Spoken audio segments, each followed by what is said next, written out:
পানি পেতেও কষ্ট হচ্ছে। এই 22 জনের ওরা কিন্তু আবার মাথাচাড়া দিয়ে উঠেছে, সেটা বুঝতে পারছিলাম না। কিন্তু যখনই বাধা দেওয়া হয়েছে যে প্রযোজক, পরিচালক, কোনো টেকনিশিয়ানরা ঢুকবে না, তখনই কিন্তু সবাই বুঝেছে যে সেই 22 জনের ওরা কিন্তু আবার মাথাচাড়া দিয়ে উঠেছে। এবং আমি কিন্তু সবাইকে নিয়ে নির্বাচনটা করতে চাই বলে কালকে সারাদিন আমি এটার জন্য দৌড়িয়েছি, পারমিশনের জন্য, যাতে আমি সব টেকনিশিয়ান, পরিচালক, প্রযোজক, ক্যামেরাম্যান, প্রোডাকশন বয়, প্রোডাকশন ম্যানেজার সবার সাথে আমি সাথে নিয়ে একটা সুখকর পরিবেশে নির্বাচনটা করতে চাই বলেই কিন্তু পারমিশনটা কালকে হয়ে গিয়েছে। এবং ইনশাল্লাহ আমরা সবাই মিলে এই নির্বাচনে অংশগ্রহণ করব।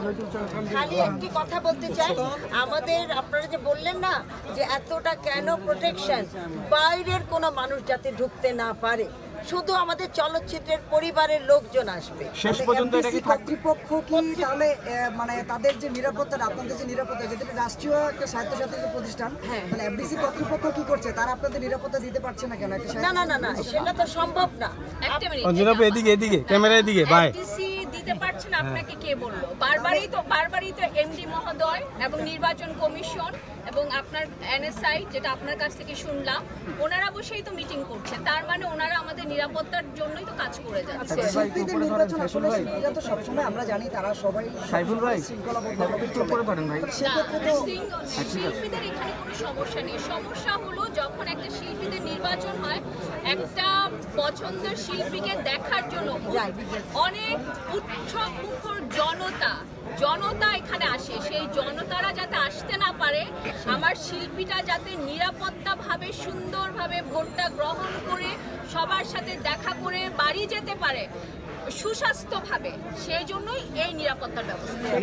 আইনশৃঙ্খলা বাহিনী থাকবে, সেক্ষেত্রে মোবাইল কোর্ট কেন থাকবে, ম্যাজিস্ট্রেট কেন থাকবে?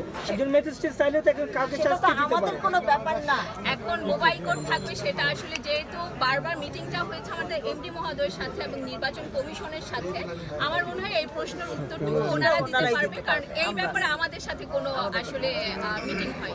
আমরা বেশ কয়েকজন প্রার্থীর সাথে কথা বলেছি, তারা বলেছে যে বরাবরই নির্বাচনে যে উত্তেজনা থাকে, এবারে সেই উত্তেজনাটা একটু কম।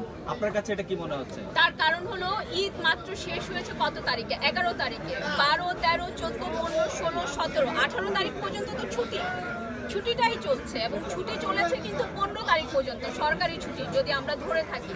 তাহলে সেই জায়গা থেকে আমাদের তো একটা পানি পেতেও কষ্ট হচ্ছে, আমাদের একটা ফটোকপি করতে কষ্ট হচ্ছে, আমাদের একটা সবকিছু করতে কষ্ট হচ্ছে। সেই জায়গা থেকে আমাদের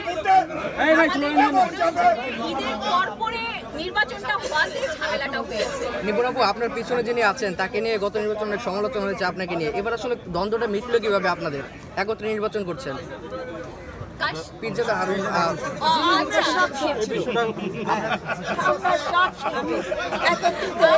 আচ্ছা, যেটা হলো যে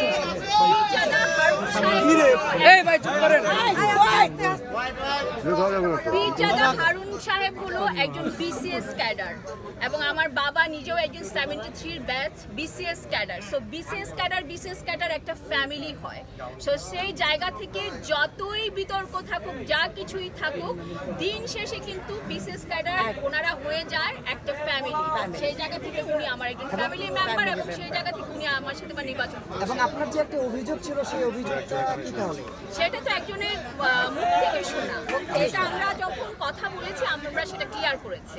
সেটা কি আসলে এমন যে অন্য কারো কথা ইনফ্লুয়েন্স হয়ে কোনো কিছু বলা আসলে শিল্পীদের ঠিক না? তৃতীয় পক্ষ সবসময় আপনারা জানেন যে একটা ভালো সম্পর্কে ঢুকে কি করে, ছিদ্র করে, সেই ছিদ্রটা আমরা পড়ে যাই। আমি আপনাদেরকে বলবো তৃতীয় পক্ষের কথা কখনোই শুনবেন না। তৃতীয় পক্ষ যে আপনাকে ইনফ্লুয়েন্স করেছে সেটা আসলে কবে নাগাদ আপনি বুঝতে পেরেছেন?